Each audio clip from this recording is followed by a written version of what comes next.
conectados.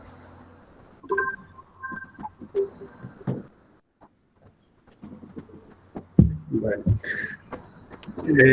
yo voy a hacer una pequeña introducción nada más, es decir, y los dejo a los doctores, es decir, que comiencen con la clase. Recuerden que estamos viendo, es decir, vimos la prueba, es decir, en general, y es decir, ahora estamos viendo los medios de prueba en particular, ¿sí? Desde la forma o modo de ofrecimiento, es decir, hasta es decir, la producción de estos medios de prueba particulares y es decir, hasta la, si se quiere, la impugnación, ¿sí? Y el valor probatorio que después tienen cada medio de prueba. ¿Mm? Es decir, yo ahora los vamos a dejar, es decir, los voy a dejar con la doctora Florencia Villarruel, el doctor Hernán Sánchez, que van a dar una clase. Les digo que tienen todo el tiempo del mundo para darla, es decir, tienen toda una hora para darla, porque es una hora la que tenemos ahora acá, ¿sí?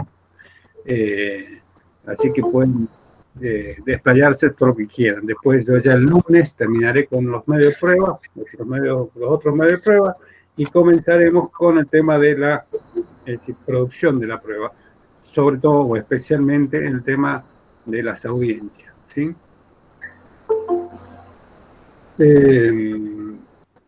sé si quieren que esperemos un ratito más, pero estamos más o menos en tiempo o estamos... Ahí están entrando más chicos. De todas maneras, yo ya le puse grabar, Miguel, y vamos a compartir el video. Bien, bien. Entonces vamos a escuchar la clase que nos va a dar, no sé cuál de los dos va a empezar, si la doctora Villarruel o el doctor Sánchez. Arranco yo y después le doy la palabra a Hernán. Pero muy bien. Bueno, yo voy a estar acá oculto como para colaborar si es necesario, ¿sí? Es decir, bueno, muchísimas gracias. Dejo todo en manos de dos grandes procesalistas como la doctora Villarruel y el doctor Sánchez, ¿sí? Qué presión. Chicos, toda suya la clase, ¿sí? Perfecto. Vamos. Bueno, buenas tardes, chicos. Hoy con Hernán vamos a presentar prueba pericial y prueba de testigos. Yo ahora les voy a presentar, me van a avisar si se ve la presentación.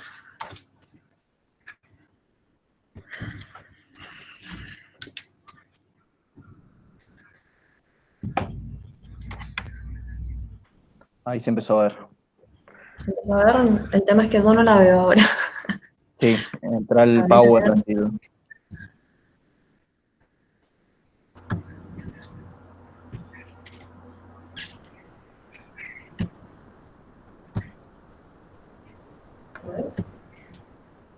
Avísenme si ven el power.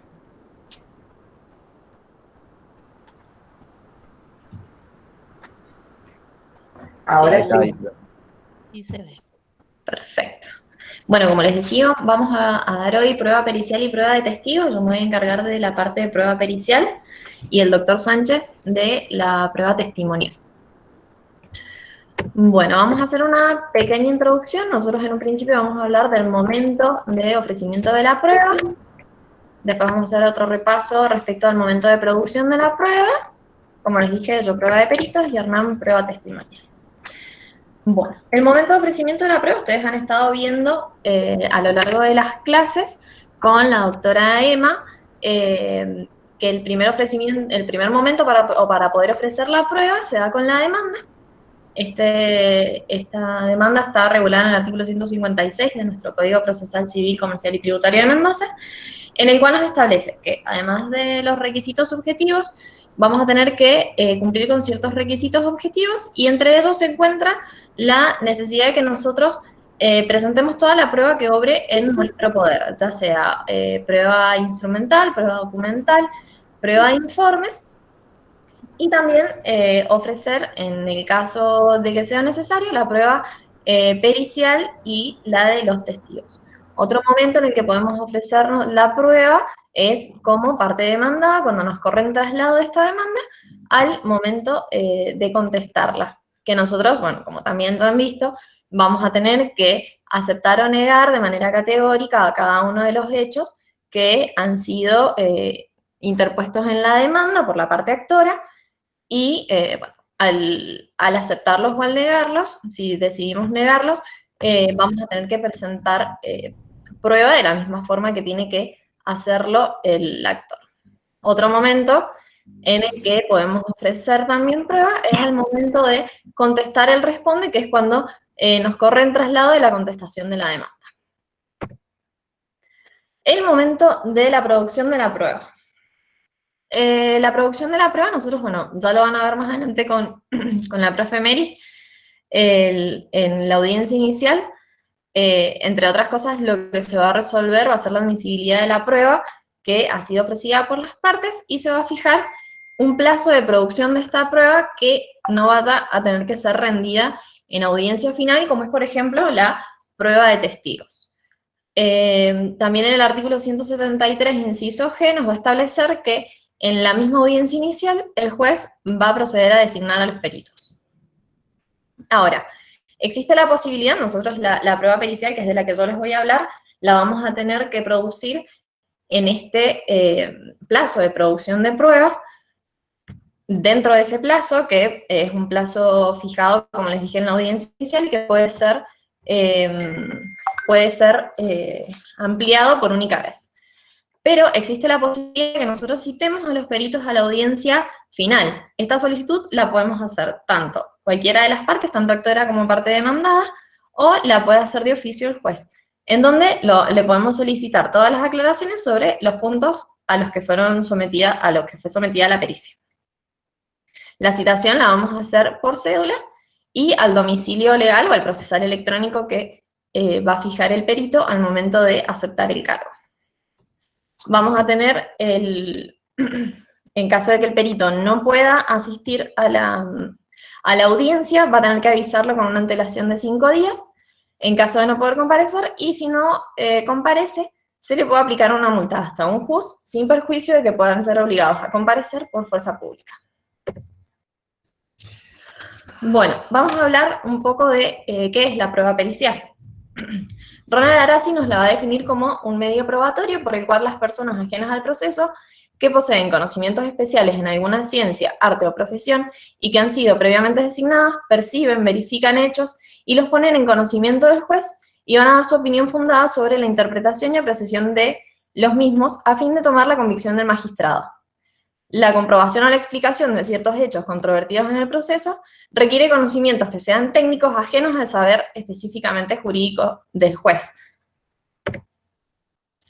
El perito va a tener distintas responsabilidades, las mismas se encuentran reguladas en el artículo 19. La primera de ellas es aceptar el cargo por escrito bajo juramento de proceder con arreglo a derecho. Va a tener 5 días a partir de que fue notificado. Ustedes saben que, bueno, a partir de que se realiza la notificación, los 5 días van a empezar a contar a partir del día hábil siguiente al de la notificación. En caso de que el perito no acepte el cargo, va a quedar sin efecto su designación siempre a pedido de parte, más una suspensión que se establece de 1 mes en la primera falta, 3 meses para la segunda y del resto del año para la tercera. La sanción esta no va a ser acumulable año a año, sino que, por ejemplo, si no acepta un cargo en diciembre, lo van a suspender por 1 mes, pero el 2 de enero, que es el primer día hábil del año siguiente, ya no se va a encontrar suspendido en la lista. Además, esta sanción se va a aplicar a la lista en la cual incumplió con la obligación de aceptar el cargo. Otra de las responsabilidades que tiene el perito es constituir el domicilio procesal electrónico conforme lo establezcan las acordadas y cumplir con todos sus cometidos en el plazo que se le fije, pudiendo ampliarse por una única vez.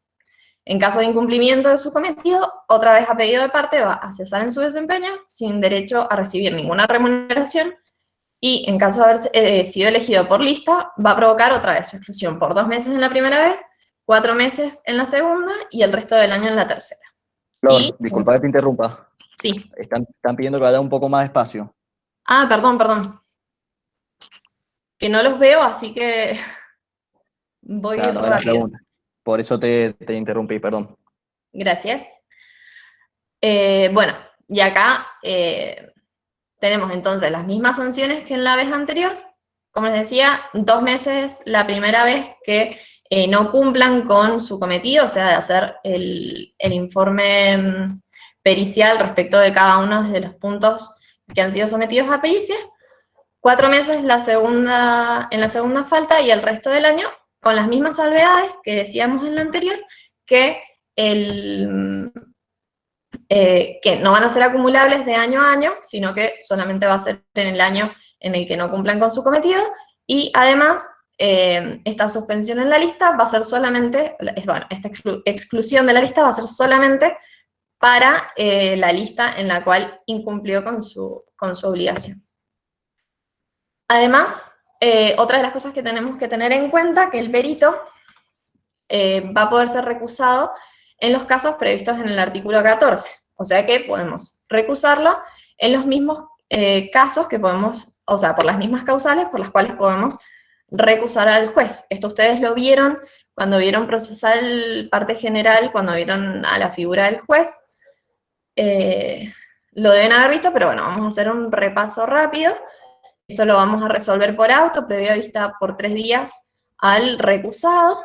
Y las causales de recusación va a ser que el perito tenga algún tipo de interés directo o indirecto en el pleito, que sea representante convencional, legal o apoyo de alguno de los litigantes, que tenga sociedad o comunidad con alguna de las partes, con procuradores o abogados, salvo que fuera una sociedad anónima, ser cónyuge, conviviente, pariente hasta el 4º grado, o pariente por afinidad hasta el 2º de cualquiera de las partes, sus mandatarios o patrocinantes, haber anticipado la opinión sobre el litigio, que en el caso del juez, recuerden que no se toma como una anticipación, no se toma como una opinión anticipada los intentos de mediación o de conciliación que tenga entre las partes, haber intervenido en el caso como abogado patrocinante, defensor o mandatario de alguna de las partes, o haber promovido una acción contra alguna de las partes o sus abogados.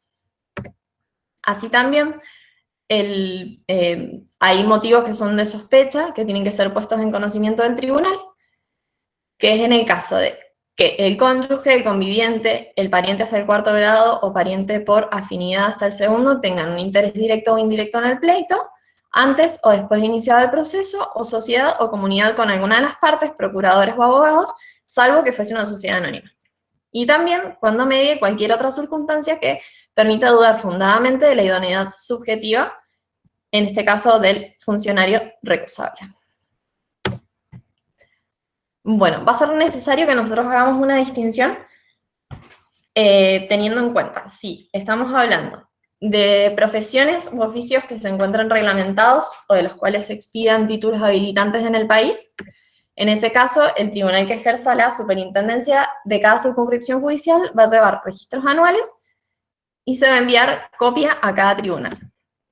Un reglamento, a su vez, va a establecer cuáles son los requisitos para poder inscribirse en las listas, la distribución que va a haber por tribunales y cualquier otra causa por las cuales puedan ser eliminados de las listas y demás previsiones que sean necesarias. Y lo vamos a tener que distinguir de aquellas profesiones que no se encuentran reglamentadas o en las cuales no se expidan títulos habilitantes en el país. En ese caso, si no hay un registro de una determinada especialidad, lo que se va a proceder a hacer es seleccionar a una persona que sea idónea en la materia, motivo de prueba, a propuesta de la parte o de oficio por el juez. Bueno, al momento de ofrecer esta prueba, la prueba pericial, nosotros vamos a tener que acompañar cada uno de los puntos sobre los que va a versar la pericia. Al momento del ofrecimiento vamos a tener que indicar la especialidad técnica del perito, los puntos sobre los cuales va a versar la pericia, un cotejo, por ejemplo, si nosotros lo que queremos ofrecer es una pericia para poder verificar si un documento es auténtico o no, bueno, vamos a ofrecer o vamos a cotejar este documento sobre el cual va a basarse la pericia. Y también la posibilidad de designar un consultor técnico. De acuerdo a la importancia del asunto, a criterio del tribunal, los peritos van a poder ser 1 o 3. Si son 3, van a tener que dictaminar todos conjuntamente, pudiendo, en caso de discrepancia, que no se pongan de acuerdo sobre alguno de los puntos, cada uno va a poder elaborar su dictamen o su informe sobre los puntos en los que se encuentran en desacuerdo, pero siempre lo tienen que presentar en un mismo escrito.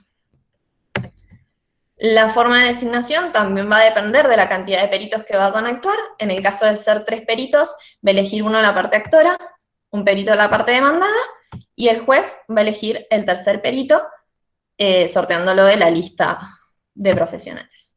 Si fuese uno solo, el juez lo que va a hacer es invitar a las partes para que se pongan de acuerdo en la designación. Si hay una discrepancia entre las partes, lo que va a hacer el juez es sortear un perito de la lista, y si no hay una lista conformada, el juez lo va a nombrar directamente. Avísenme, chicos, si voy muy rápido, porque como no los veo.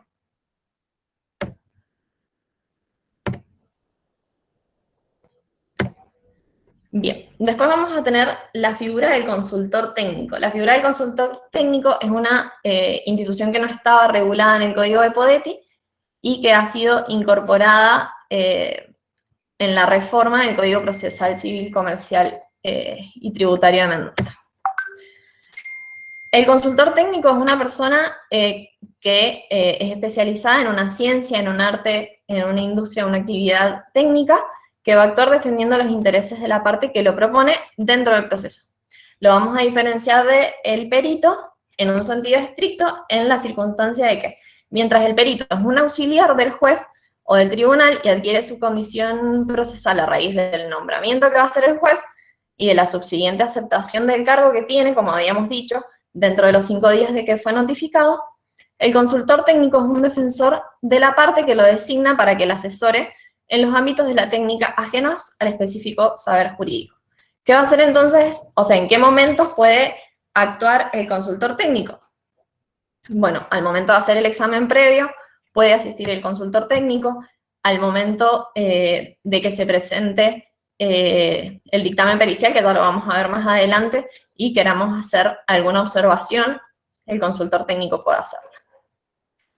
Carneluti nos va a conceptualizar y nos va a decir que el consultor técnico es una figura estrictamente análoga a la del abogado y opera en el proceso a manera de este último, por lo cual debe comprendérselo en el amplio concepto de defensor-consultor. En otras palabras, el consultor técnico va a hacer lo mismo que el abogado, ya que asiste a la parte, aunque en cuestiones que sean ajenas al campo de la técnica jurídica. Bien, ¿cuántos son el número de consultores técnicos que nosotros podemos proponer? Bueno, sin perjuicio de la facultad, nos dice el código de proponer un perito, cada parte puede designar a un consultor técnico. Tenemos un límite temporal para poder ofrecerlo. Esta facultad no la vamos a poder ejercer luego de que concluya la audiencia inicial.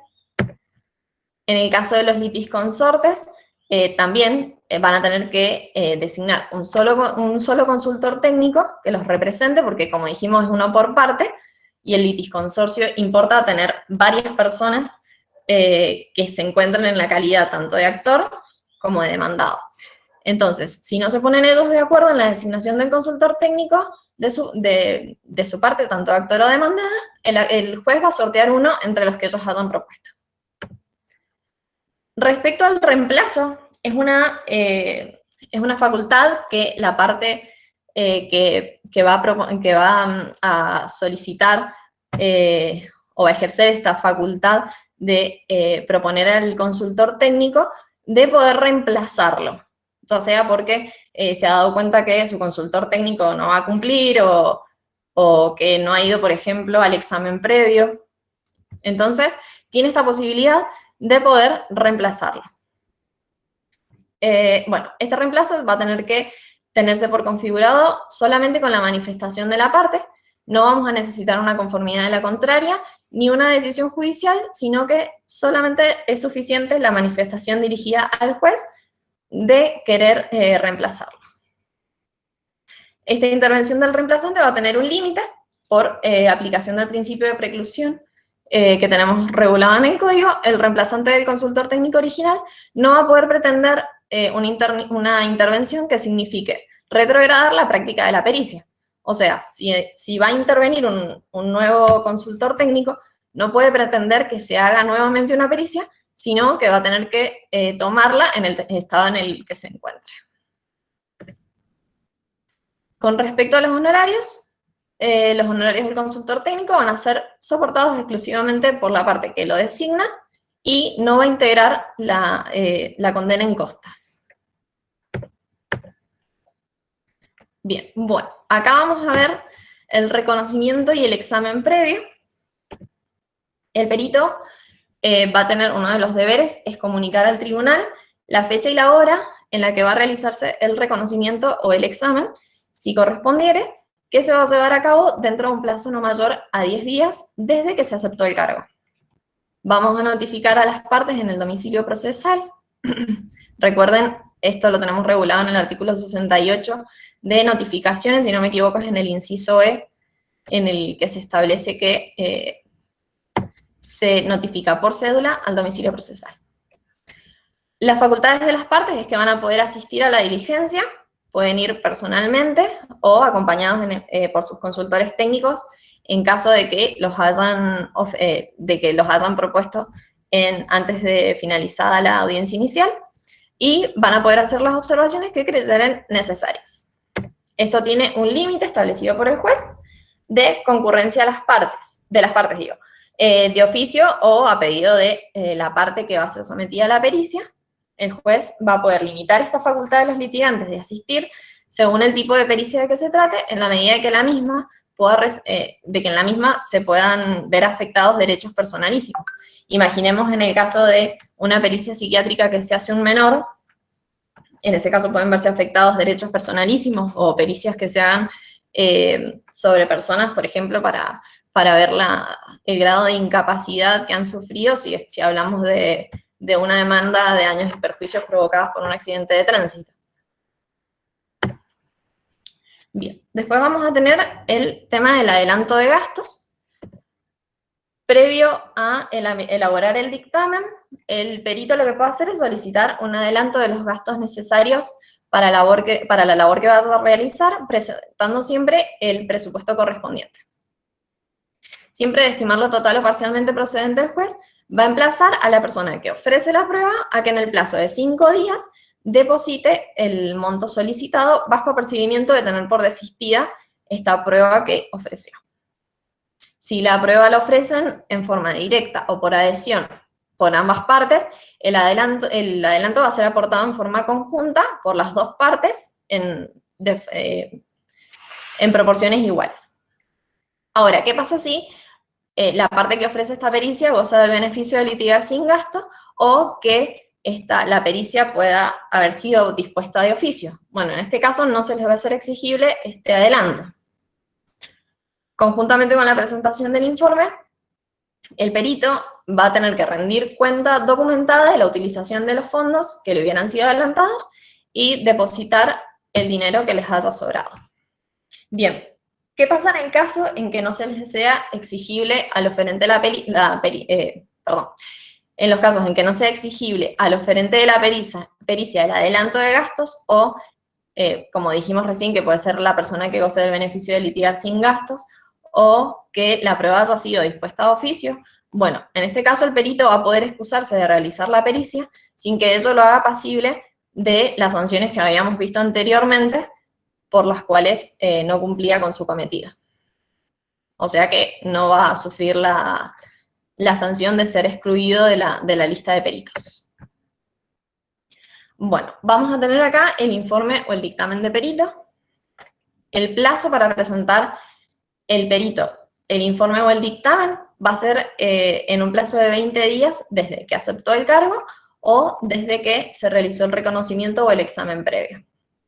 Este plazo va a poder ser ampliado, siempre a solicitud del perito, por 5 días más, siempre que la complejidad del asunto lo justifique, y esto lo va a decidir el juez, o sea, queda a criterio del juez ampliarlo o no. ¿Qué pasa si el perito incumple injustificadamente? Bueno, primero vamos a tener la remoción automática del perito, va a sufrir una pérdida de honorarios, va a tener que restituir todos los adelantos de honorarios y de gastos, se le va a poder aplicar una multa de hasta un juz, sin perjuicio de que él haga frente a todos los daños y perjuicios que pueda ocasionar su incumplimiento. Y el otro efecto va a ser la designación del juez de forma inmediata de un nuevo perito directamente o mediante el sorteo de lista.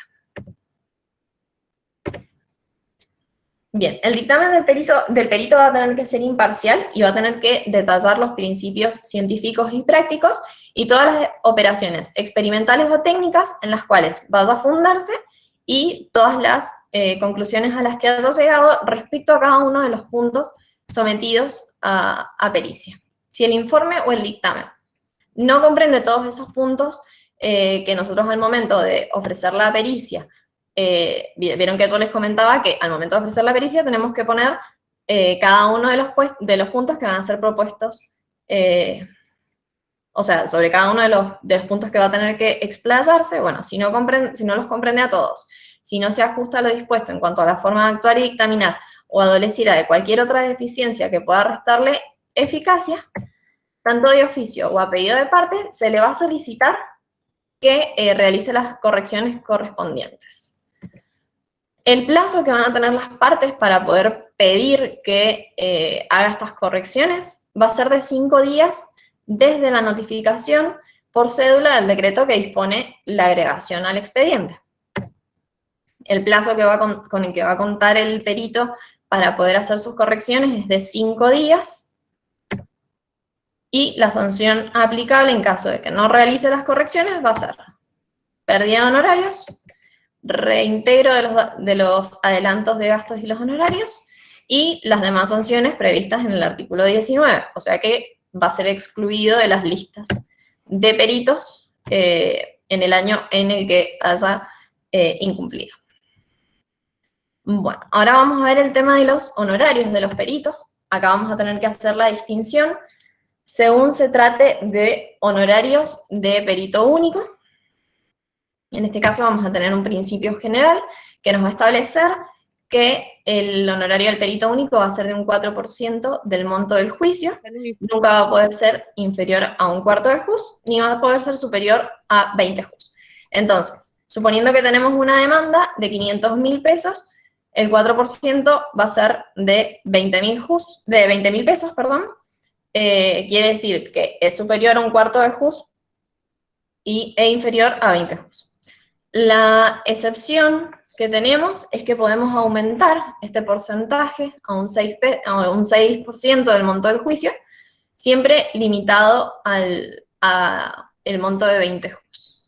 Este aumento es prudencial y fundado por el juez cuando la pericia revista cierta complejidad y relevancia probatoria para la solución del caso. En el caso de que nosotros contemos con 3 peritos, los honorarios conjuntos se van a elevar a un 6%, van a distribuirse en partes iguales, y el mínimo y el máximo del juz va a duplicarse. Entonces, no va a poder ser inferior a un medio de juz, ni superior a 40. Recuerden que el juz es una unidad de medida equivalente a un décimo de la asignación básica que recibe un juez. El monto del juz va a ser fijado por la Corte en diciembre y va a durar todo un año calendario. Y después tenemos el último caso, que es en el caso de que tengamos multiplicidad de pericias. En este caso, el conjunto de todas las regulaciones no va a poder superar el 9% del monto del juicio. Este importe lo vamos a distribuir conforme a la labor desarrollada por cada perito, a la complejidad, a la competitividad, a la claridad informativa, al valor y a la incidencia probatoria en la resolución. ¿Qué pasa con los intereses y la depreciación monetaria? Bueno, a los fines regulatorios de los intereses y la depreciación monetaria, cuando ésta sea procedente, van a integrar el monto del juicio. Entonces nosotros ya habíamos visto que si el perito tiene derecho a cobrar un 4% del monto del juicio, bueno, vamos a tener que incluir en este monto del juicio y en este 4% los intereses y la depreciación monetaria. Pero, si al momento de practicarse esta regulación, estos intereses y esta depreciación no estuviera determinada, el perito va a tener derecho a una regulación que sea complementaria cuando estos rubros, tanto intereses como depreciación, queden establecidos. Bueno, después tenemos el pago de los honorarios para la finalización del proceso. Mientras no se paguen los honorarios y los gastos en los que hayan incurrido los peritos al hacer las pericias, cuando tales medidas interesen al condenado en costas o a la parte que ha sido vencedora, que ha propuesto la prueba, el juez no puede dar ni por terminado ningún expediente, ni puede ordenar el levantamiento de embargos, de inhibiciones o cualquier otra interdicción, ni va a poder hacer entrega de fondos o valores depositados para poder cuidar los intereses del perito que intervino, porque si no, el pobre no va a cobrar más el perito. ¿Cuáles son las opciones que suplen el pago de los honorarios? Bueno, obtener la conformidad profesional del perito o que la parte que ofreció la pericia realice un depósito judicial de la suma dispuesta por el juez de los honorarios que no han sido regulados o que sean susceptibles de algún tipo de recurso. Bueno, chicos, hasta acá llegó mi clase. Flor, ahí en el chat te hicieron un par de preguntas, algunos chicos. A ver. Fíjate si la podés ver. Yo mientras tanto ando sacando la presentación, así voy. Dale, ¿ahí se dejó de ver? Sí, ahí se dejó ver. A ver las preguntas.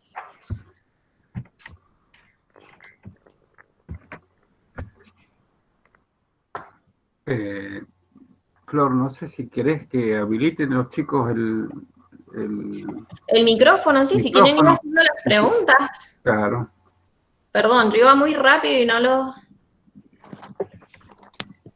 ¿Se ve? ¿Me avisan?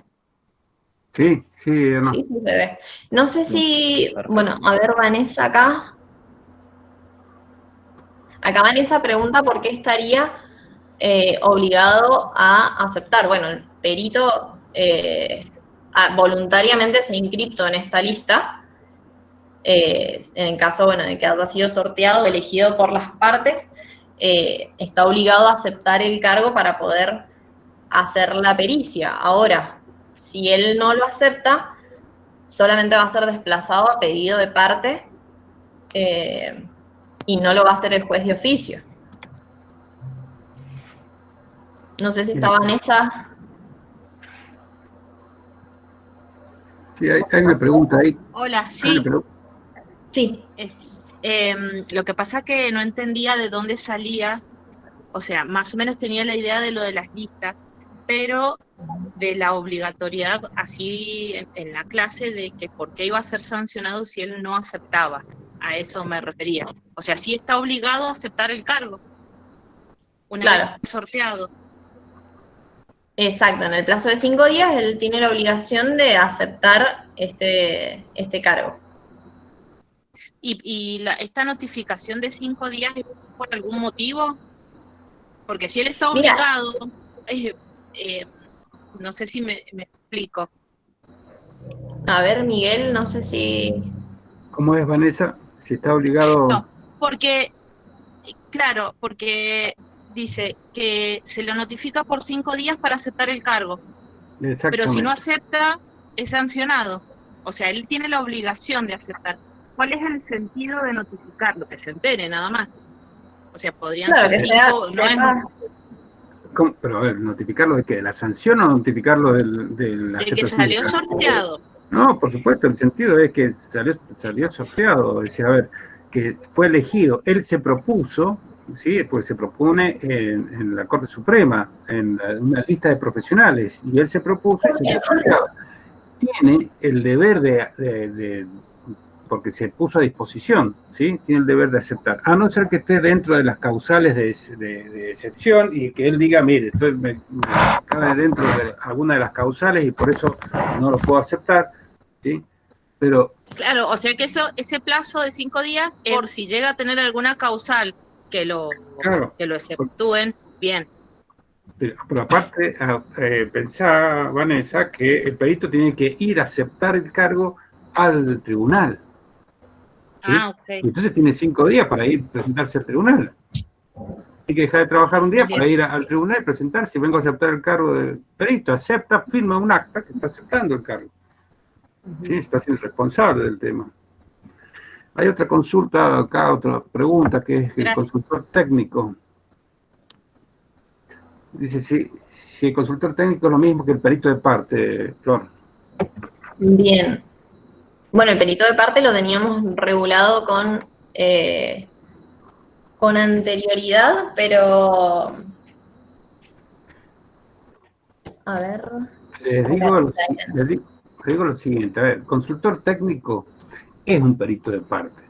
El tema es que acá se confunde con las pericias de parte que son previas por el 156, que dice que la parte previa a presentar la demanda podrá acompañar, es decir, las pruebas pericial, es decir, que ha sido preconstituida el proceso para acompañarlo conjuntamente con la demanda. ¿Sí? Tenía algo raro y es que tengo los audífonos, ahora sí. El consultor técnico, ese también puede ser un consultor técnico. El tema es que le llaman perito de parte, es el profesional al cual asiste a la parte, ¿sí? En el caso del 156, cuando acompañamos esa pericial de parte, deja de ser pericial de parte para hacer una prueba documental o una prueba instrumental que estamos acompañando en la demanda. Entonces, para mí, es decir, existe un error en el mismo código cuando habla de pericias, acompañar todas las pericias que se han hecho, es decir, pericias de parte que se hayan presentado, o la prueba informativa que ahora en su poder. No hay prueba informativa. Porque toda esa cuando la acompañamos conjuntamente con la demanda, deja de ser prueba informativa, deja de ser prueba pericial de parte, para pasar a ser una prueba instrumental. Y vamos a atacar esa prueba instrumental o a impugnarla de acuerdo a la prueba instrumental. ¿Sí? Es decir, por supuesto que si está fundada, es una prueba de un experto, es decir, en el caso que se haya hecho una pericial de parte y la acompañamos con la demanda, y bueno, tendremos que poner un perito o designar un perito para destruir esa prueba, ¿sí? Pero tendríamos que dar las razones de por qué esa prueba, es decir, o está errada o, es decir, aparte que se constituyó, se hizo sin la presencia de la contraparte, ¿sí? Es una prueba, es decir, de la parte actora, en este caso de la parte demandada, sin haber estado, es decir, la otra parte sin tener el control de la contraparte. En cambio, la prueba pericial, fíjense que acá se designa, es decir, se propone un perito, después que se propone, acepta el cargo, es decir, si cumple con todos los requisitos, va a hacer la pericia. Y esa pericia después se pone a disposición de las partes, para que las partes puedan impugnar esa pericia. ¿Sí? Entonces, ¿hay control de las partes? Claro que hay control. Acá se ejerce el derecho probatorio, ¿sí? Que es lo que hablábamos en la otra clase. Las partes están controlando ese perito, están controlando ese dictamen pericial. Y bueno, no quiero, después si quieren agrego algo más en el tema de la pericia, pero no quiero interrumpirlo a Hernán, no sé cómo estamos. No hay problema, no hay problema. Cuando me digan arranco. ¿Alguna otra pregunta ahora con respecto a la pericia? ¿O la prueba pericial? Bueno, después vamos. ¿Te quedó claro, Miguel, el tema de las listas? A la chica que preguntaba, si le puedo hacer una pequeña referencia con respecto a eso. Sí. Chicos, todos los profesionales, por ejemplo, pueden ser médicos, ingenieros, psicólogos, ingenieros informáticos, todas las especialidades de cada una de estas profesiones pueden inscribirse, ¿sí? La Suprema Corte de Justicia habilita una fecha de inscripción en el año, ¿sí? Para inscribirse en los sorteos que se realicen en las causas, ¿sí? Que tramitan ante la justicia. Entonces, esa inscripción en las listas de profesionales se realiza en una oficina que se llama Oficina de Profesionales, que es de la Suprema Corte, ¿sí? Entonces todos los interesados van con la documentación a esa oficina y se generan estas listas en cada una de las especialidades para ser tenidas en cuenta después en cada uno de los juzgados para que se lleven a cabo los sorteos cuando el perito es designado por sorteo, ¿sí? Si, por ejemplo, el perito que se ofreció es un ingeniero mecánico, se va a designar a través de una resolución judicial, por ejemplo, en la audiencia inicial, o si no con posterioridad, cuando ha habido una remoción, se va a designar a través de otra resolución judicial, que es un decreto, y tanto el acta de la audiencia inicial como el decreto indican al final que se debe notificar. Entonces se notifica electrónicamente a la casilla de ese perito. ¿Para qué? Para que tome conocimiento de que ha sido sorteado o designado como perito en esa causa y al día siguiente hábil le comienza a correr el plazo de estos 5 días para aceptar el cargo, ¿sí? Si el perito está dispuesto a aceptar el cargo, se va a presentar, ¿sí?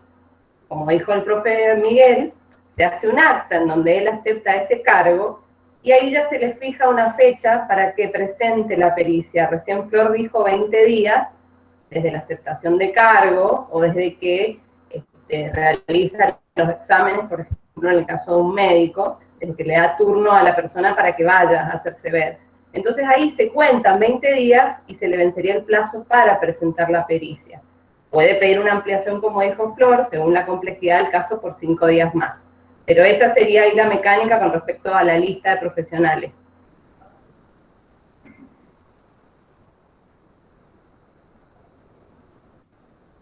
Bien, Bueno, yo no tengo nada más para decir. si está claro, avancemos y después volvemos si quieren respecto del perito, pero avancemos con el doctor Sánchez. Bien. Doctor, todo suyo la clase. Ahora arranco yo. Chicos, chicas, mi nombre es Hernán, voy a dar testimonial. Quiero felicitar a la doctora Florencia de una excelente clase. Bien, comencemos. La prueba testimonial, vamos a comenzar dando un concepto de Arasi, que dice que queda suministrada mediante declaraciones emitidas por personas físicas distintas a las partes y el órgano judicial acerca de sus percepciones o deducciones de hecho pasado o de lo que ha visto u oído sobre estos. Bien, una definición que me gustó mucho, que es de Echandía, porque es clara, sencilla y corta principalmente, que dice que es el acto procesal por el cual una de las partes informa al juez sobre lo que sabe. Bien, en cuanto al testigo, otra definición que me gustó mucho, que fue de Palacios, dice que es la persona física distinta de las partes que deben de declarar sobre sus percepciones o deducciones de hechos pasados. Y les cuento por qué me gustó. Bien, el testigo no solo va a declarar sobre lo que percibe a través de sus sentidos, sino también que puede declarar sobre deducciones que él ha realizado. Les voy a dar un ejemplo. Por ejemplo, en el caso de un incendio, de una persona que incendia su casa, va pasando el testigo y no ve exactamente con la vista de que está prendiendo fuego la casa, sino que lo ve pasar con una garrafa o con un fósforo, por así decirlo. Deduce que esa persona ha prendido fuego la casa. No lo vio exactamente como con sus ojos, ni con sus sentidos, sino que lo deduce.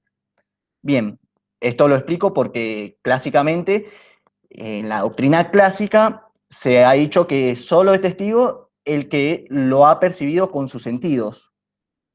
Bien, díganme si voy rápido, si voy bien. Vamos a seguir con los caracteres. Estas pruebas tienen el carácter de ser personal, ya que la percepción del juez recae sobre una persona y no sobre una cosa. Es mediata, porque el juez conoce el hecho probatorio a través de la declaración de testigo, y no de forma inmediata como puede ser un video que ve el hecho. Es histórica porque es un medio probatorio mediante el cual se representa el hecho a probar. Se trae del pasado al presente un hecho que ya ha sucedido. El testigo lo relata y lo trae al momento presente un hecho que ha pasado anteriormente. Bien, vamos a la diferencia entre testigo y peritos. Estas son diferencias muy importantes a la hora de rendir la pregunta. Y vamos con la primera diferencia. Esto está muy bien dado en Arasi, quiero decir también. Así que si lo quieren ver, vean lo de Arasi, que está muy bueno. La primera diferencia es que el testigo no es fungible y el perito sí lo es. ¿Qué quiere decir? Que la persona que se encuentra en el hecho es particularmente esa persona, no hay otra persona. En cambio, el testigo, el perito, si no acepta el cargo, se designa a otro que tenga la misma profesión, la misma ciencia o tenga el mismo conocimiento sobre el hecho que se quiere periciar. Bien, vamos con la segunda diferencia. El testigo conoce el hecho con anterioridad a la declaración e informa sobre lo que saca de él, mientras que el perito dictamina sobre un hecho que puede no haber conocido con anterioridad. Esa es la segunda diferencia, mientras que la tercera es que el perito se limita a dar su opinión, obviamente siempre fundada, esto siempre una opinión fundada ¿sobre qué? Sobre su ciencia, arte u oficio, mientras que el testigo da la versión de los hechos que observó con sus sentidos, eso es muy importante, o de lo que deduce, como dijimos anteriormente. Bien, en cuanto a las obligaciones de los testigos, para mí existen tres obligaciones principales muy importantes, que es la obligación de comparecer, que lo vamos a ver más adelante, bajo perseguimiento de ser conducido por la fuerza pública, la obligación de declarar, y no solo declarar, sino de hacerlo en forma respetuosa, y tiene sanciones esto, y la obligación de decir la verdad, todos sancionables. Por eso me paso al artículo 192 en el que nos va a explicar las sanciones. Claramente dice que si los testigos que sin justa causa se negaran a declarar o a responder determinadas preguntas o se manifestaran en forma irrespetuosa, que es lo que dije anteriormente, o de cualquier manera dificultaran el esclarecimiento de la verdad o el desarrollo de la audiencia, podrán ser sancionados, de acuerdo a lo dispuesto por el artículo 47. Es decir, que el juez puede imponer sanciones combinatorias, si no mal recuerdo, de hasta 5 juz. O sea que hasta 120.000 pesos aproximadamente, si no mal recuerdo. Bien, y ahora vamos con el tema de que puede ser sancionado penalmente cuando ofreciera indicios graves de falso testimonio de otro delito. Claro, el juez puede decretar la detención del falso testimonio remitiéndolo a la justicia penal, que el artículo 243 del Código Penal establece muy claramente que serán sancionados con pena de prisión de 15 a un mes, de 15 días a un mes, si no mal recuerdo, si no estoy mal. Sí, no, sí, creo que era esa la pena. Bien. Ahora vamos al Código Procesal, en el que establece en el artículo 185, inciso 1, además de la obligación de declarar, establece la habilidad o capacidad. ¿Cuál es el principio general? Es que toda persona está habilitada para comparecer y declarar, pero establece ciertas excepciones. El menor de 13 años, es decir, que nuestro Código Civil y Comercial considera adolescente la persona a partir de los 13 años, es decir, que el adolescente ya puede declarar. Esto es porque en nuestro código también dice que a partir de los 13 años es capaz de entender los hechos ilícitos y los ilícitos a partir de los 10 años.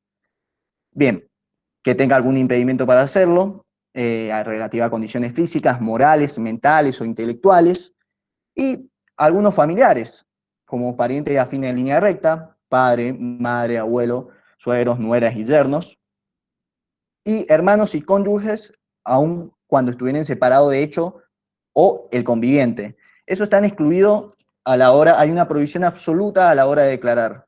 El juez no lo va a admitir. O la parte, si se da cuenta, se va a oponer. Bien, en cuanto al ofrecimiento, Flor habló de esto. Todos sabemos que a la hora de la demanda o en su contestación, fuera de ellos no puede ofrecerse. Por eso es tan importante el tema de los medios probatorios. Si nosotros no lo ofrecemos a la hora de la demanda, seguramente vamos a perder. De eso no hay dudas. En cuanto a los requisitos formales a la hora del ofrecimiento, es decir, a la hora de la demanda, debemos indicar nombre, datos personales y domicilio. Si se conociera alguno de estos datos, se proporcionarán los necesarios para individualizar al testigo para posibilitar su citación. ¿Cuál es el fundamento de este? Justamente, la citación del testigo para que efectivamente comparezca a la audiencia final y la debida individualización para el control de la parte contraria sobre su habilidad o idoneidad. Esto tiene mucho que ver con la defensa en juicio. Recordemos que siempre le tenemos que dar la posibilidad de que cuando ofrecemos nuestras pruebas a la parte contraria de controlarla. Es muy importante porque va a ser lo que se va a hacer respetar el derecho de defensa. Bien, tenemos una limitación a estos números de testigos ofrecidos. Claramente es una facultad del juez, nuestro Código Procesal no establece un número concreto, Sí, con ciertas excepciones, como por ejemplo en los procedimientos de pequeña causa, con 2 testigos, en los amparos, con 3 testigos, y en el Código Procesal de la Nación establece hasta 8 testigos. Eso es importante, entonces es importante saber que nuestro código no establece un número concreto para ofrecer, sino que el juez, en una facultad del juez, que la debe ejercer prudencialmente, obviamente, de determinar cuántos testigos necesitan para probar un determinado hecho. Bien, en cuanto al pliego de interrogatorios, ahora es facultativo, el pliego de interrogatorios, y la diferencia con el código de Podetti es que tenía que acompañar junto con el ofrecimiento. Eso es una diferencia con el código anterior. Bien, vamos con la citación. Y esto es lo mismo, que es parecido a la parte de los peritos, se cita por cédula, será carga de quien lo ofrece asegurar su presencia a la audiencia final, con 2 días de anticipación, como mínimo, a la audiencia final, y en el Código Procesal de la Nación, 3 días. Pueden ser conducidos por la fuerza pública, en caso de incomparecencia sin justa causa, y en cuanto a los gastos de alojamiento o de traslados, un pasaje de avión, un pasaje de micro, un alojamiento en un hotel porque viene en otra provincia, será a cargo de quien lo propuso, ¿sí? Perjuicio después de la restitución del condenado a costas. No olvidemos que pierde paga acá. Entonces, después vamos a exigir la restitución de ese gasto que hicimos previamente. Bien, en cuanto al lugar de la declaración, el principio general es que ante el juez, ante el tribunal de la causa. Esto es por una razón de oralidad, la principal diferencia entre el código de Podetti y el código actual. Esa es la principal diferencia que hay en nuestro código. Excepcionalmente, el testigo domiciliado en extraña circunscripción puede declarar ante el juez de su domicilio, antes de la audiencia final y siempre a solicitud de parte.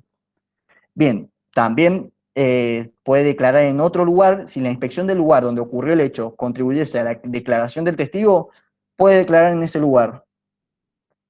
Y el testigo imposibilitado para comparecer, ya sea prolongada o permanentemente, el juez lo examinará en el lugar donde se encuentre, con asistencia o sin ella, en atención a la circunstancia del caso. Bien, y finalmente el testigo puede declarar por informe, exhorto u oficio, que aquí sí se debe acompañar el pliego de interrogatorios, en el término de 2 días, si no, se lo hubiera ofrecido en el acompañamiento de pruebas, en el ofrecimiento de la prueba en la demanda. El interrogatorio debe ser exhibido por la contraria, siempre debe estar controlado por la contraria. Bien, ¿quiénes se deben presentar por informe?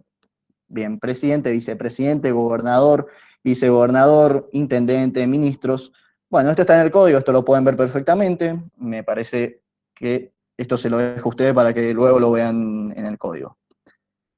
Bien, en cuanto a la forma de interrogatorio, bien, los testigos, como dijimos recién, que el pliego de interrogatorio es facultativo, van a ser interrogados libremente. Podemos presentar el pliego de interrogatorios con las preguntas que se van a hacer. En cuanto a las características de las preguntas, deben ser pertinentes, es decir, que tienen que tener relación con el caso. Deben ser precisas y claras, en términos llanos, que quiere decir qué, cómo, cuándo ocurrió el accidente, cómo ocurrió el accidente. Bien, no contener más de una cuestión, es decir, que en una misma pregunta no podemos hacer 2 preguntas, y no ser sugestivas, quiere decir que no debe sugerir la respuesta. Bien. El proponente podrá ampliar el interrogatorio y la contraria repreguntar a fin de que el testigo aclare sus declaraciones y preguntar sobre cualquier hecho controvertido. Finalmente, el juez puede entrometerse y limitar el interrogatorio por cuestiones personales, que le estén haciendo alguna pregunta personal y hagan sentir incómodo al testigo, por dar un ejemplo.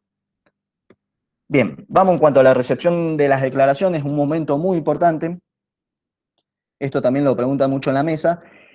Comienza por los ofrecidos por el actor individual y sucesivamente. Y va a comenzar por la parte que lo propuso. Es decir, comienza por el ofrecido por el actor y esa misma parte litigante es quien va a realizar primero las preguntas. y después pasa a la parte contraria para que repregunten o quieran hacer las aclaraciones necesarias. En primer lugar, lo que se le exige presentar es el DNI, para acreditar que efectivamente es la persona ofrecida en el momento de la prueba. Una vez presentado el DNI, corroborado que es efectivamente él, prestará juramento de decir la verdad y se le informará de las sanciones penales que hablamos anteriormente, el artículo 243 del Código Penal y el 47 del Código Procesal y Civil. Bien, luego se lo interroga sobre cuestiones generales, su edad, nombre, nacionalidad, profesión, estado y domicilio, por el conocimiento de los litigantes, si es cónyuge o conviviente o pariente de alguno y en qué grado, y si existe parcialidad, es decir, si es amigo, enemigo, acreedor, deudor, empleado, o si tiene algún otro género de relación. Bien, a esto se le denomina generales de la ley. Bueno, luego se comienza con el interrogatorio, comenzando por lo propuesto por el actor, como dijimos recién. Esto será de acuerdo con el interrogatorio y ampliaciones, repreguntas y preguntas de la contraria. Acto seguido se lo hará permanecer en la sala hasta la terminación del acto, que esto en la práctica no es tan así, los dejan irse. Y finalmente debe procurarse que los testigos que han declarado no se contacten con los que no han declarado. Esto me parece muy importante a la hora, porque se pueden poner de acuerdo y decir, bueno, declaremos esto, declaremos lo otro. Eso para mí es muy importante. Bien, en cuanto a las tachas de oposiciones. Bien, las oposiciones puede ser en contra de la declaración del testigo por ser una persona distinta a la ofrecida, por eso es tan importante también presentar el DNI, o por no reunir las condiciones de habilidad para ser testigo, ser menor de 14 años, ser cónyuge, conviviente. Entonces nos vamos a oponer y se va a resolver en el momento. El juez las va a desechar directamente la prueba. O puede ser contra las preguntas, por no ser pertinentes, sugestivas, como dijimos, las características que tiene que tener la pregunta a la hora de realizarla, contener más de una cuestión también. Bien, como dije recién, se resuelven en el momento. En cuanto a las tachas se da cuando haya motivos o causas que hacen presumir la parcialidad del testigo en la declaración. Por eso también se le pregunta si es amigo, enemigo, si tiene algún tipo de relación. Se tiene que plantear durante la audiencia y se puede ofrecer pruebas, hasta 3 por testigos. Ahí tenemos otro incidente en el que pues, se limitan los testigos, por testigo tachado. En caso de que no concurran los testigos para justificar las tachas, serán citados y si no comparecieren, caducará automáticamente el ofrecimiento. No suspenderá la audiencia y se valorará en la sentencia finalmente. Bien, ¿esto qué quiere decir? El juez no es que va a desechar este tipo de... Cuando hacemos una tacha, ¿no? El juez no va a desechar el testigo, sino que a la hora de valorar la sentencia va a valorar que el testigo ha declarado parcialmente hacia una de las partes. Entonces puede considerarla con mayor valor o menor valor a la hora de determinar la certeza del hecho. No sé si me explico. Bien. Tenemos 2 excepciones a la obligación de declarar que tiene el testigo. Por secreto profesional, como sabemos también está penado en el Código Penal que la revelación del secreto profesional injustificadamente está penado con prisión. Tenemos una excepción, excepto que el interesado exima al testigo el deber de guardar el secreto, y acá la excepción de la excepción, salvo que el juez lo autorice a mantenerse en él. Y por inminencia de daño moral o material, no solo para él, sino que para su cónyuge, su conviviente, ascendiente, descendientes, personas menores o con capacidad restringida. Obviamente que esto tiene que estar justificado, el juez privadamente lo va a escuchar y recién ahí va a determinar si lo exime de declarar. O sea que, en fin, es una facultad del juez. Bien, en cuanto a los careos se harán cuando existan contradicciones en la declaración de los testigos o para aclarar puntos oscuros.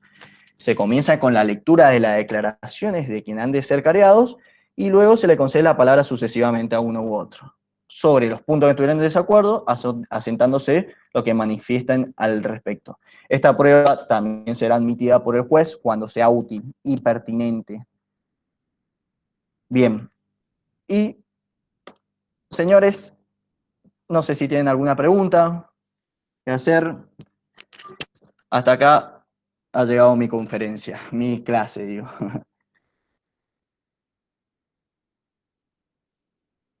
Hay algunas preguntitas en el chat.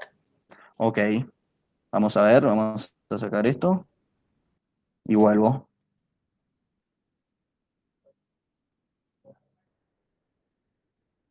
Bueno, saco la presentación y leo. Hay varias preguntitas.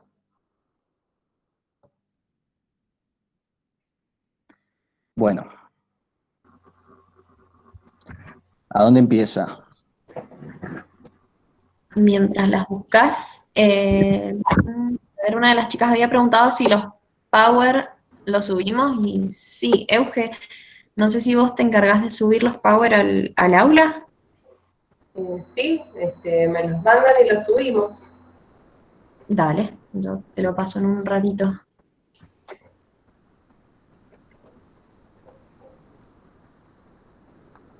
Hay una sola pregunta, por lo que veo, estoy mal, porque ha hablado vos, Flor. La tacha después de que haya declarado bibliografía recomendada y entonces el plazo de los 5 días al que hace referencia, ¿para qué sería? Bien, Hay una chica Marisol que pregunta el tema de las tachas, lo debo sí. prevenir en forma anticipada y ofrecer testigos.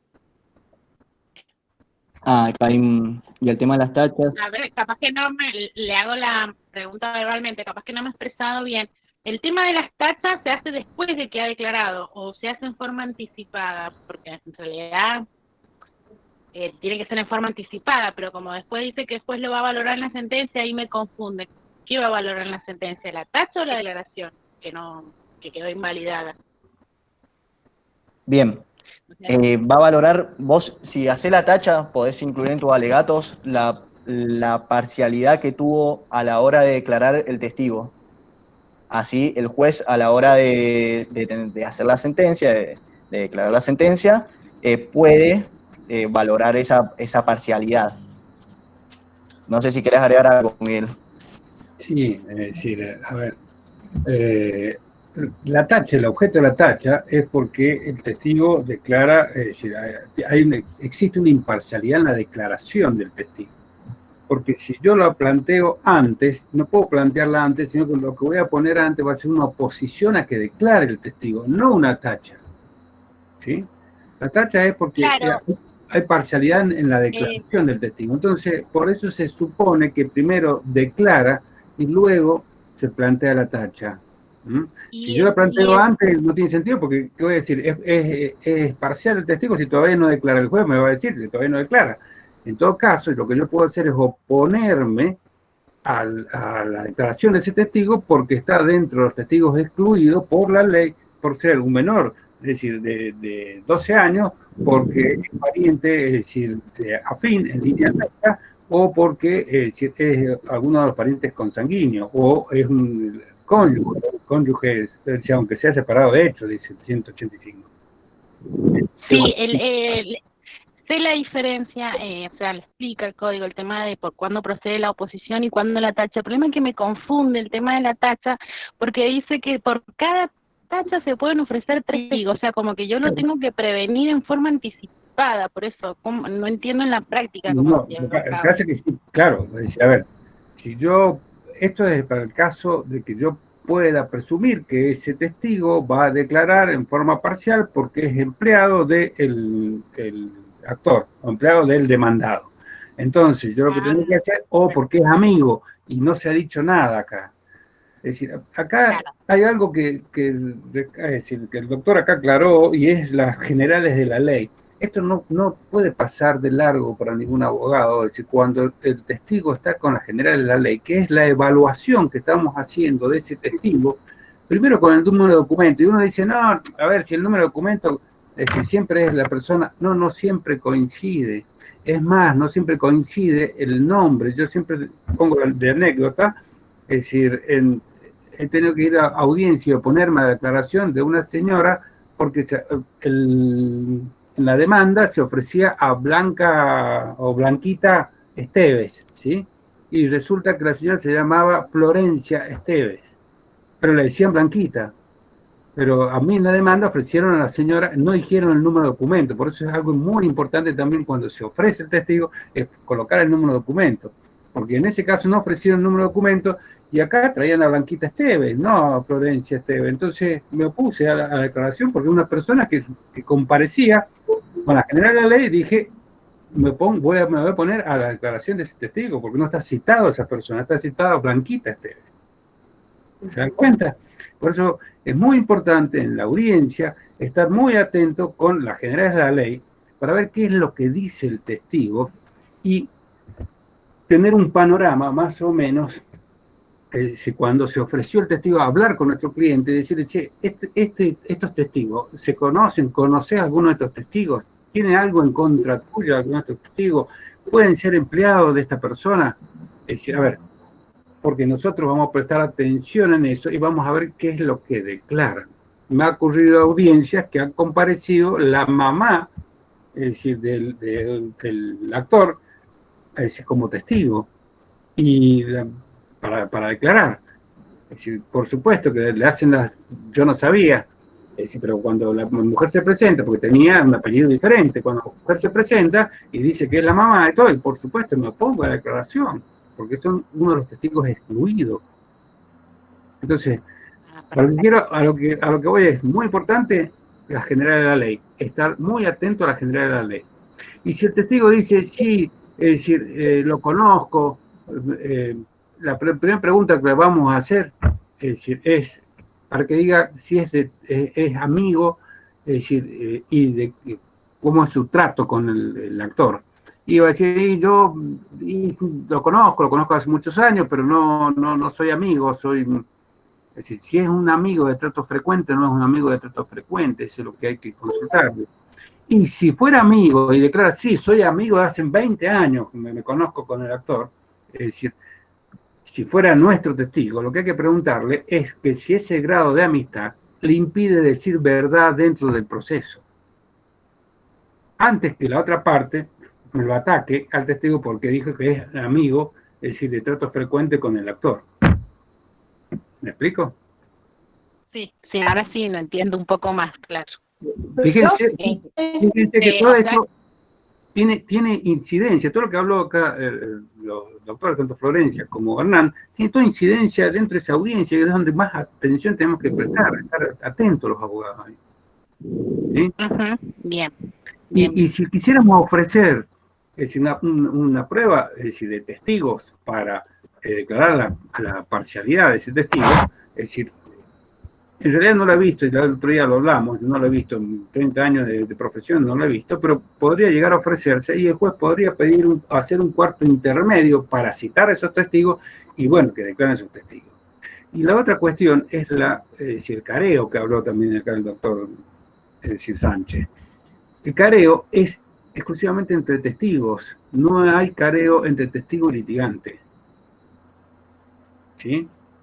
Es entre testigos que pueden llegar a tener contradicciones y entonces los vuelvo a citar para que se presenten, es decir, para que les leen las declaraciones y a ver en qué se contradicen y que digan uno frente al otro qué es lo que sucede. No sé, ahí leo otra pregunta que hubo algo del secreto profesional. Sí, dice, si uno de los testigos muere antes de la audiencia, ¿no se puede citar a otro? No se puede citar. Lo que sí se puede hacer, y esto también hay que tener mucha atención, en es decir, teoría del caso, vamos a ofrecer testigos. Estamos poniendo los testigos que van a declarar cada uno respecto a un determinado hecho, ¿sí? Y a lo mejor ofrecemos 5 testigos o 2 testigos para un determinado hecho. ¿Qué es lo que va a hacer el juez? El juez, cuando está en la audiencia inicial, lo primero que va a decir, a ver, doctor, ¿para qué me ofrece tantos testigos? ¿Sí? Y lo que he visto en la práctica es que se ofrece el testigo, es decir, ofrecemos un testigo y para el caso de que falle uno de los testigos, que no comparezca ese testigo, tenemos el otro testigo. ¿Por qué? Porque lo que hacen los jueces en ese caso es decir, bueno, doctor, no, tráigame un testigo por caso, es decir, por cada hecho, perdón, Y si nos falla ese testigo, ese hecho queda, no podemos acreditar, y si es un hecho muy importante dentro de la causa, podemos perder el pleito. Entonces, lo que podemos convenir dentro de esa audiencia inicial con el propio juez es decir, mire doctora, yo ofrezco, déjeme esos 2 testigos, esos 3 testigos. Yo prometo o me comprometo que si uno de los testigos, si el primero declara respecto a esto, yo desisto de los otros 2, pero que vengan los 3. ¿Sí? Para no hacerle perder más tiempo. Porque por ahí antes se ofrecía y los 3 declaraban lo mismo y respecto al mismo hecho y los 3 declaraban porque, bueno, no, es decir, es también una forma de compromiso y de colaboración dentro del proceso. Pero ojo con esto, porque en la práctica suele pasar. Los jueces dicen no más de un testigo. A ver, no me llenen de testigos porque acá se me va una audiencia, debo estar todo el día de audiencia. Y van a tender a achicar la prueba testimonial o de declaración. Bueno, hay que tener mucho cuidado con eso y por eso les digo, no cuando se ofrecen los 3 y después en la audiencia inicial ahí le vamos a plantear al juez, le vamos a decir, mire, está ofrecido estos 3 testigos porque los necesito a los 3, o bien porque cada uno va a acreditar un hecho distinto, o bien porque, es decir, si 2 van a acreditar sobre un mismo hecho, van a hablar, pero si se me cae uno, déjeme que esté el otro. ¿Sí? Si es la única forma que tengo de acreditar. El juez ahí no se va a oponer, porque están planteándole con fundamento por qué están sosteniendo esos testigos. Y si después la otra, si se nos muere un testigo, lamentablemente, por eso les digo, claro, hay que ver, porque ese es el único testigo que teníamos. La prueba testimonial es muy raro que vaya sola. Siempre tenemos que reafirmar o corroborar el hecho con varias pruebas, ¿sí? La pericial, es decir, la testimonial, porque se va reafirmando y el juez, cuando después va a valorar, va a ver cómo coinciden, ¿sí? Estas pruebas respecto de la existencia y la existencia de este hecho. Y esto es lo importante. Bien. Acuérdense, la prueba dirigida a convencerlo al juez. A convencerlo de la existencia del hecho. Bueno, yo, abogado litigante, tengo que preparar todo esto, que lo hago justamente en la teoría del caso. Que por supuesto, la teoría del caso es una estrategia. Después la táctica me puede ir cambiando, porque se me murió el testigo. Entonces, a ver cómo voy a reparar esto, es decir, cómo lo voy a poner, es decir, con otra prueba. ¿Sí? Cómo voy a suplir este testigo. O me declaró mal este testigo, o me declaró, que suele pasar. Bien. Creo, a ver, Marisol Parraga, creo que es. En la excepción de la obligación de declarar respecto al secreto profesional, debe ser pedido por el interesado y aprobado por el juez en todos los casos. ¿El juez autoriza? Pregunta. Bueno, ahí no sé, Hernán, si querés, pero el juez, es decir, el que tiene el secreto profesional es el testigo, porque el testigo puede ser el médico. Entonces dice, mire, yo soy el psiquiatra, no estoy autorizado a decir esto, a comentar cuál es la situación. Es decir, a no ser que sea el médico psiquiatra del actor y el actor esté presente y el actor le diga, no, doctor, yo lo autorizo a que usted revele el secreto profesional. Y si no, es decir, no estuviera presente el actor, o no estuviera, que es muy raro, porque ahora sí tiene que estar presente, o si tuviera duda todavía el testigo de declarar y que va a violar su secreto profesional, puede pedir, es decir, que el juez pueda hablar con él en forma privada y el juez evalúa si lo releva o no de ese secreto profesional. Bien. Esto es un poquito más enroscado. A ver, ¿qué pasaría en el delito de aborto si un médico debe ser testigo y su testimonio implicaría acusar al imputado de un hecho ilícito? ¿Qué pasaría con la violación del secreto profesional?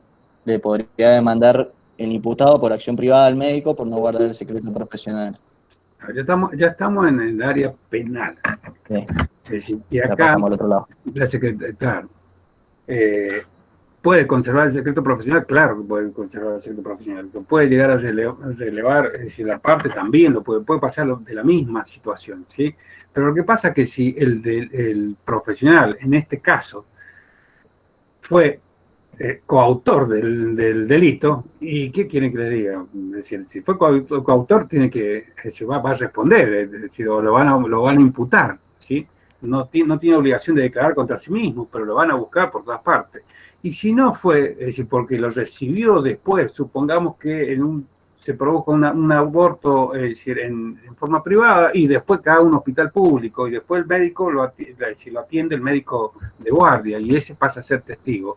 Es decir, en ese caso, sí, también puede ser relevado, es decir, de su secreto profesional, dependiendo, supongamos que le están reclamando daños y perjuicios el esposo de la mujer que tuvo el aborto, ¿sí? Por los daños o por la muerte de la mujer, ¿sí? Lo puede relevar, o bien puede relevarlo el propio juez. Bien, aparte va a haber parece que no hay más preguntas. Fíjense que ahí va a haber una historia clínica que va también a corroborar lo que ese médico puede llegar a decir, ¿no? Que cómo entró la paciente y demás. Todo eso, es decir, por eso le digo, no, las pruebas nunca van solitas, siempre van ofrecidas y van, es decir, con una estrategia, ¿sí? Para acreditar tales cosas, pero a veces nos sale muy bien y otras veces, es decir, bueno, hay que remarla después cuando un testigo nos declara, es decir, no tan favorable como creíamos que decíamos. Otra de las cosas, es muy importante en la práctica conocer qué es lo que va a declarar el testigo. No decirle qué es lo que tiene que declarar, pero sí conocer qué es lo que sabe. Y para ello tenemos que citarlo al estudio, ¿sí? O por lo menos haber hablado 2 segundos antes para saber qué es lo que sabe. ¿Por qué? Y porque por ahí nos puede decir cualquier cosa, o nos dice, no recuerdo, y se nos terminó el testimonio, ¿sí? que ofrecimos. O por ahí muchas veces pasa que hablamos con el testigo y dice, no, sí, yo lo vi, que hizo tal cosa. Cuando estamos en la audiencia, y en la audiencia otra cosa, estamos frente al juez, estamos frente a las partes, estamos frente a la contraparte, a los abogados de la contraparte, y ya el testigo empieza a decir, no, esto no lo digo, y no se acuerda más, me quedo ahí, porque empieza a ponerse nervioso y demás. Hay algo importante acá con el tema del valor probatorio de esta prueba. Es decir, que acá también, es decir, Hernán hizo hincapié y dijo, a ver, ¿qué clase de prueba es esta? El medio probatorio es la declaración del testigo, la fuente es el testigo. Y el valor probatorio, es decir, que haga el juez, lo va a hacer en la sentencia, y lo va a merituar también conforme con otras pruebas. Es decir, con la sana crítica racional y respecto de otras pruebas. Y otra cuestión está en que, fíjense que con la prueba documental habíamos, es decir, el hecho a probar había sido concomitante o contemporáneo con la creación de ese medio probatorio que era el documento, el instrumento. Y acá, es decir, todo depende de la conciencia o la memoria del testigo, como le hablaba la otra vez. A ver, está comprobado que a partir de las 48 horas empezamos a perder parte de nuestra memoria respecto de un hecho, ¿sí? Y entonces, ¿qué empieza a hacer nuestra cabeza? Y empieza a inventar esas partes que nos van faltando, es decir, a reponerla como nosotros creemos que sucedió. Y después termina siendo una subjetividad del testigo. ¿Sí? Y eso lo tiene que tener también en cuenta el juez. El testigo no es un instrumento, no es un documento. Entonces el valor probatorio va a ser menor. Ahora, si yo tengo varios testigos que están acreditando lo mismo, corroborado por otras pruebas, y claro, fíjense, ahí voy a valorar todo. Acuérdense que en el momento de valorar, el juez lo que va a hacer es, por el principio de unidad, debe tener en cuenta qué es lo que dicen todas las pruebas. Si bien puede basarse en unas, no está obligado a basarse en todas las pruebas, analizar todas las pruebas, pero es decir, si son coincidentes, tiene que valorarlas a todas.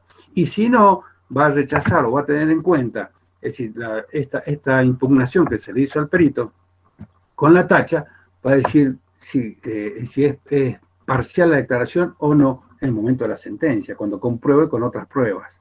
Acá aplica la sana crítica racional. ¿Mm? Creo que me estoy excediendo, no sé si alguna pregunta, Hernán, ahí por ahí o... Parece que no hay más, por lo que veo. Están diciendo quién se anota para consulta. Y la otra cuestión del Ahí Vanessa da perito, lo así que... bien, y la otra cuestión del perito, que no quería agregar más ahí cuando también la doctora Villarruel se había estado exponiendo, tenemos dos clases de perito, el que percibe un hecho, ¿sí? Y el que deduce un hecho, ¿sí? El percipendi, que se llama, es aquel que por su ciencia o arte puede percibir lo que el juez no puede percibir. Y entonces puede ver un cuadro, ¿sí? Y determinar, porque por su ciencia o arte, se conoce que ese cuadro es de Gauguin, ¿sí? Y es un cuadro original.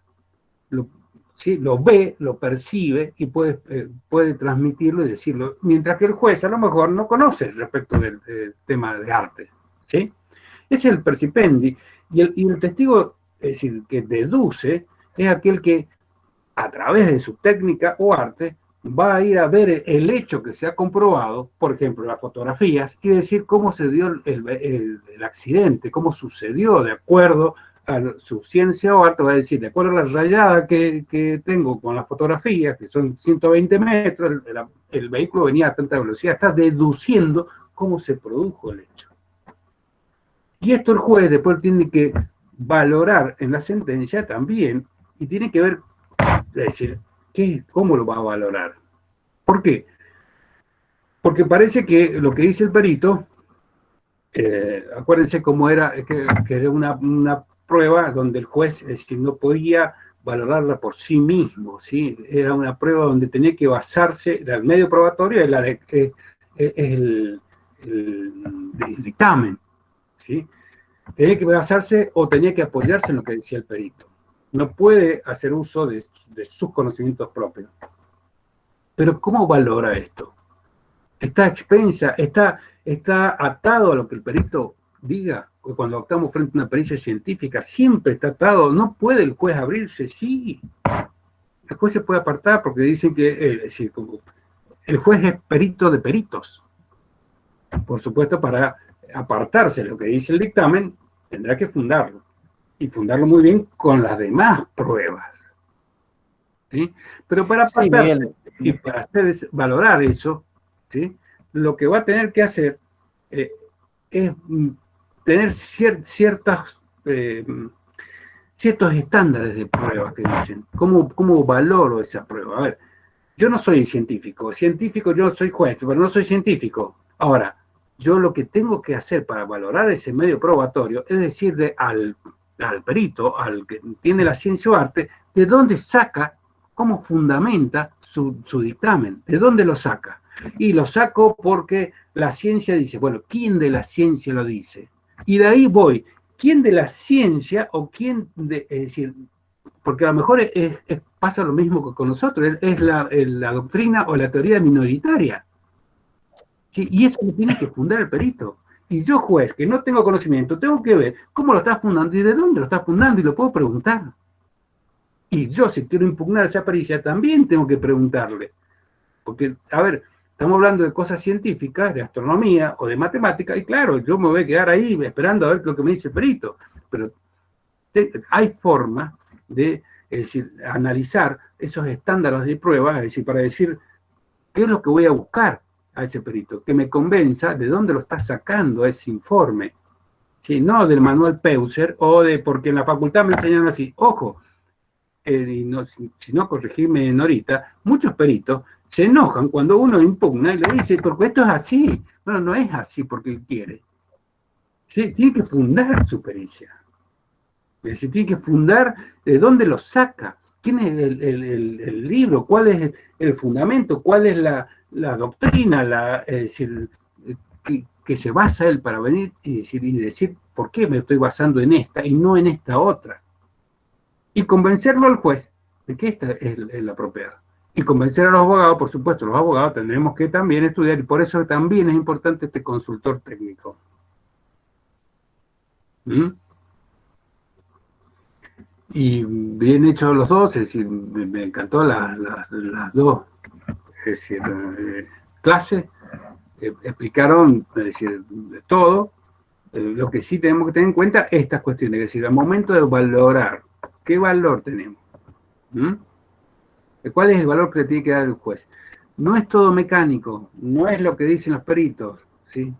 La palabra sagrada. Pasa que pareciera que ahí el juez, ante una prueba científica, se tiene que quedar callado y decir, bueno, si es esto lo que dice la ciencia, me quedo callado. No, pero ¿qué ciencia lo dice?